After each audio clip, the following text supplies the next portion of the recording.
Phil, thanks for your time. It's lovely to talk to you. No problems at all, mate. I've got to say, I feel reasonably safe having 1,000 Ks between us, having been in the audience of one of your shows. One of my shows now, I don't know, what was that, a corporate type show? It was in 1997 at the Balmain Leagues Club in Sydney. Really? It was a dinner for the late George Thompson, involved with the Balmain Tigers. Yes, I remember. Yeah, everybody was down on that lower level on the dance floor there and surrounded it. Yeah, I know the room, and yeah, you're right. Yes. Yeah, I had a good one that night. I always get paranoid and say, I remember. It's always been good, mate. I don't think I've died since 1986, matter of fact. That's a pretty good record. I'm fairly consistent, so the shows have been really good. So, yeah, I'm pretty well known for laying it on pretty thick. Yeah. Well, I know a lot of people, myself included, would be a fate worse than death being called up by a magician onto the stage. No, it's not, mate. The person that you bring up on stage has a wonderful life moment, really does. They're never treated with any disrespect or loss of dignity. It's all just in good-natured fun. Yeah, that's true. It really is. It may look a little bit different, but there's a lot of stage presence going on and a lot of showmanship. Yeah, no, that's true. Where did it all start for you, Phil? In Brisbane, matter of fact. I was playing with South in 1984. My goodness, how many years ago is that? It's 26. Yeah. Ouch. Yeah, so I was a football player and outside Meninga. There you go, I dropped the name, I'll pick that one up. And it was a big, strong side back then too. It was 4 or 5 internationals. Bob Lindner, Peter Jackson, Gary Belcher, Meninga. Yeah. Hey, yeah. So wow. I turned into a magician at that point, but somebody gave me a rope trick and away I went. Said, gee, I don't mind this. So I went back to the magic shop and away I went, mate. A big bug bit me on the arm and haven't got rid of it since. Now, that's incredible. I thought you know, not knowing your backstory, that you might have said, well, you know, it started out when I was 10 or 9, because that seems to be when people... No, I started that when I was 26. Wow. And there you go. I've just told you how old I am. Yeah. Think about it. We can do the maths.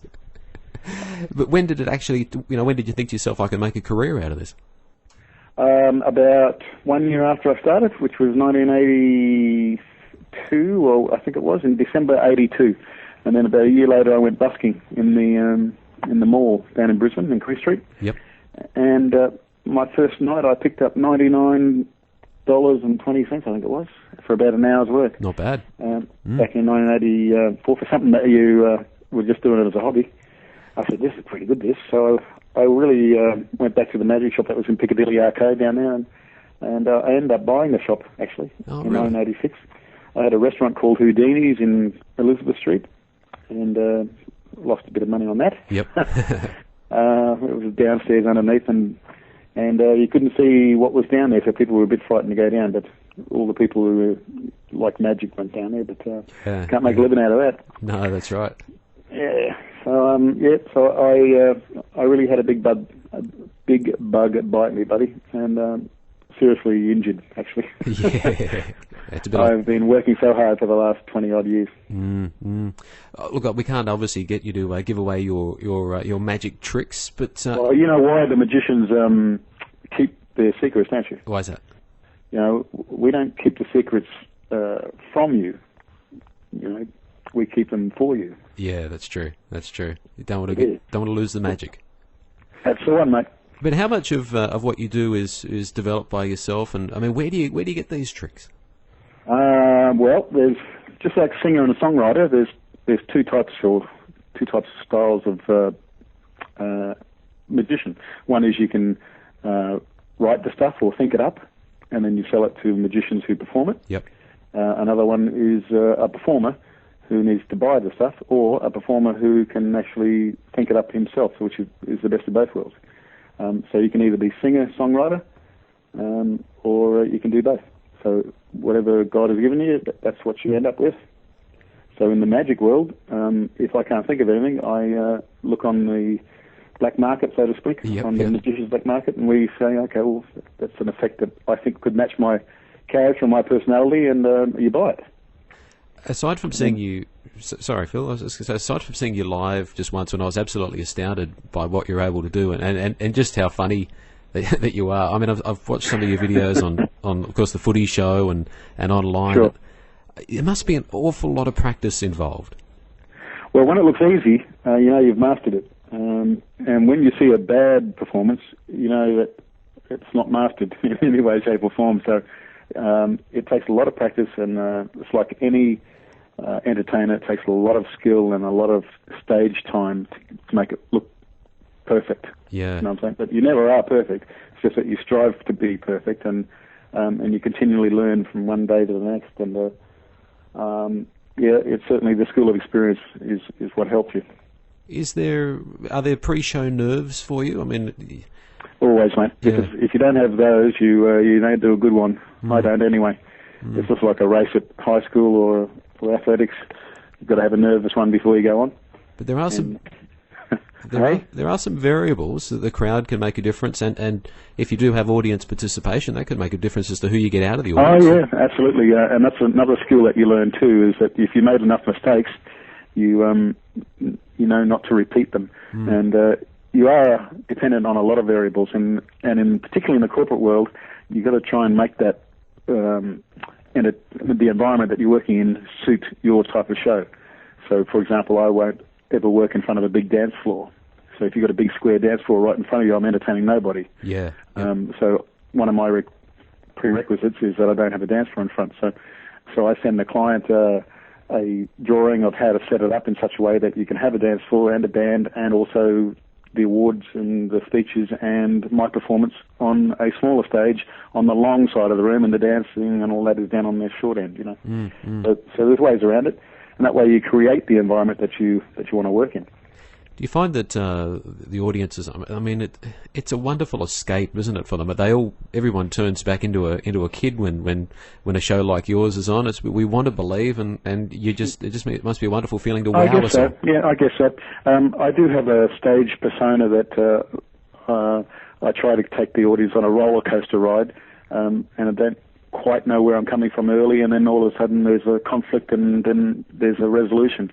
So basically my whole show is that I am a naughty boy who borrows things from the audience. I pretend to break them, and then I go about in stupid ways of trying to fix everything that I've done wrong. Yeah. So that's the premise, and therefore I take the audience on an emotional journey, and it is conflict resolution. That's how it works. Well, I can't for the life of me work out how you do the trick in regards to cutting the tie in half. You just want to let us know let us know how you do it. Let us know what it's all about.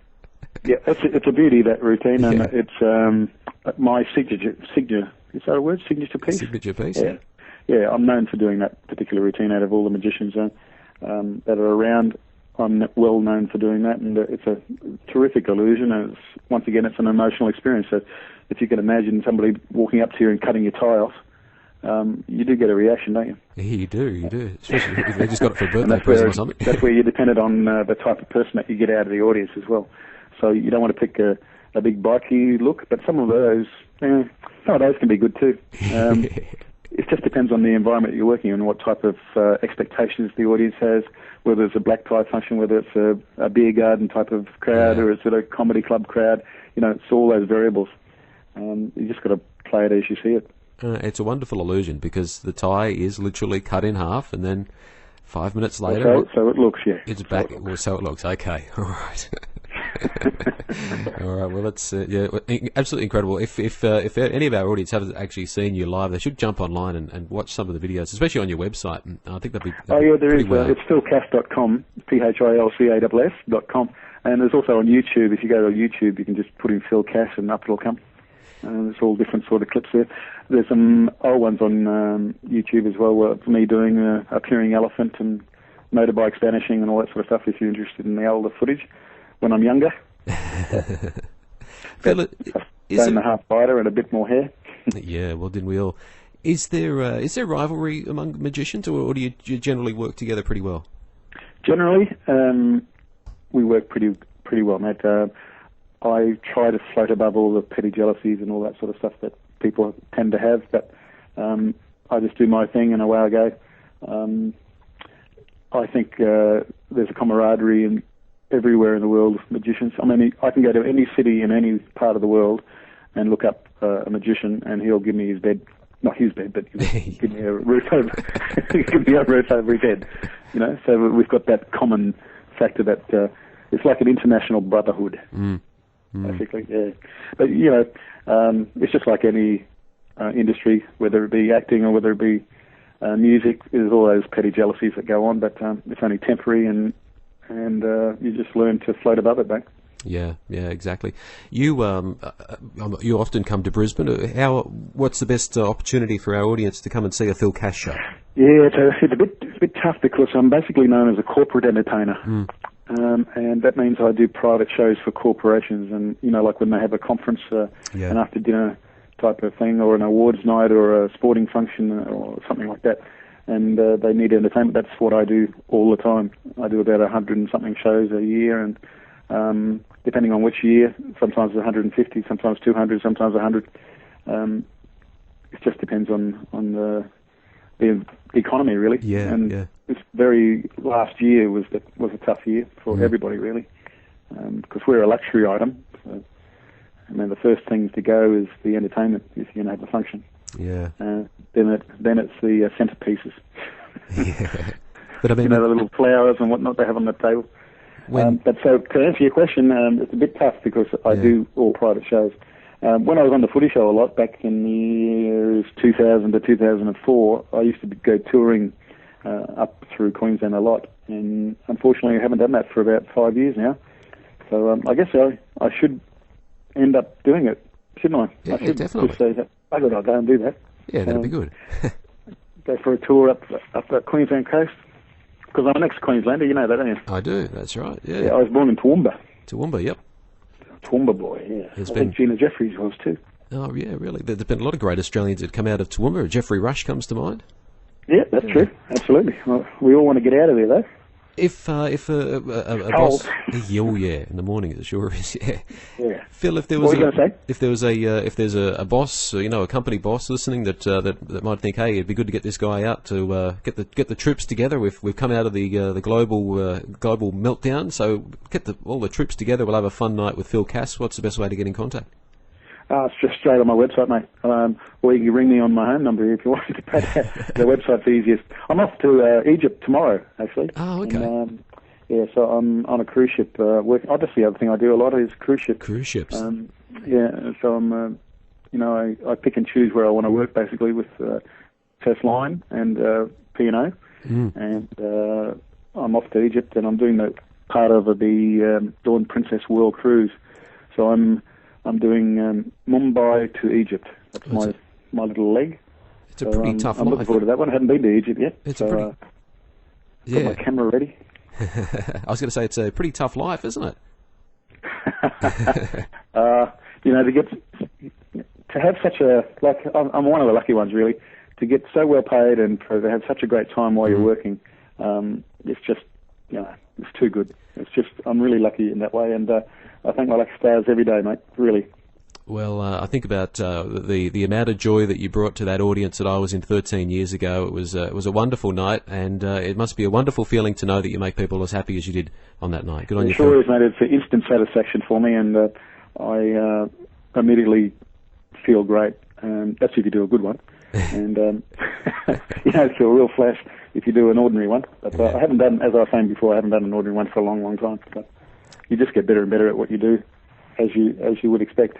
Like in anything, really. If you want to learn to play the sax, you're just going to get better and better, usually.